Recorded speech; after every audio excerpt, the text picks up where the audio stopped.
Good morning fighter. मी अनिल टेकाळे. आज आम्ही कुरा या भागामध्ये आलेलो आहे आणि आमचे प्रगतशील शेतकरी माननीय निलकंठ पाटील साहेब यांच्या माध्यमातून यांच्या स्वतःच्या मक्का या पिकावर आपण आपलं भूविटा यांनी वापरलेलं आहे.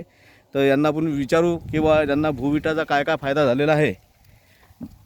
भाऊ नमस्कार. तुमचं नाव आणि पत्ता सांगा. निलकंठ मनोहर पाटील.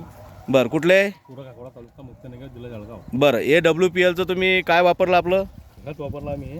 भूविटा खत वापरलं खत वापरलेलं या मक्क्यासाठी. मक्यासाठी. बरं, काय फायदा वाटला तुम्हाला या मक्क्यामध्ये? त्याची क्वालिटी चांगली आहे आणि त्याचा दांडा बी चांगला हे झाला आहे. म्हणजे चांगला दांडा बुंदा जो आहे तो जबरदस्त झालेला आहे. पानाची साईज, ग्रीननेस पण एकदम आहे.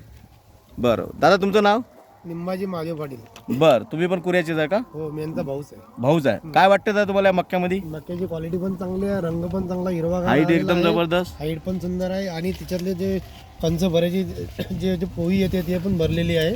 बरं, हो तर या जो खताचा जो रिझल्ट भेटलेला आहे तो चांगला वाटला तुम्हाला? हो, खूप चांगला वाटला. खूप चांगला वाटला. बरं, याचे जे रेट आहेत निलकंठ पाटील साहेब 650 रुपये, त्या हिशोबाने तुम्हाला काय वाटते? रेट जादा आहे की कमी आहेत?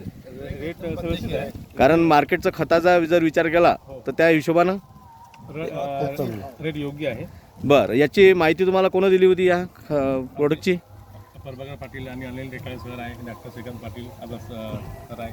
बरं, तर मग आतापर्यंत जो काही तुम्हाला हा खताचा रिझल्ट आलेला आहे याबद्दल तुम्ही समाधानी आहे? हो यस. बरं, अदर शेतकऱ्यांसाठी काय सल्ला राहील तुमचा? हेच की बघ कसं हे रासायनिक म्हणजे तुम्ही हे दोन तीन बॅगास मिक्स करून त्याचा अनुभव घेतला पाहिजे. बरं, आणि त्याचा फायदाच आहे. म्हणजे रासायनिक कमी करायला पाहिजे शेतकऱ्यांनी आणि ऑर्गॅनिक करायला पाहिजे. बरोबर आहे. बरं, ठीक आहे. भारत माता की जय.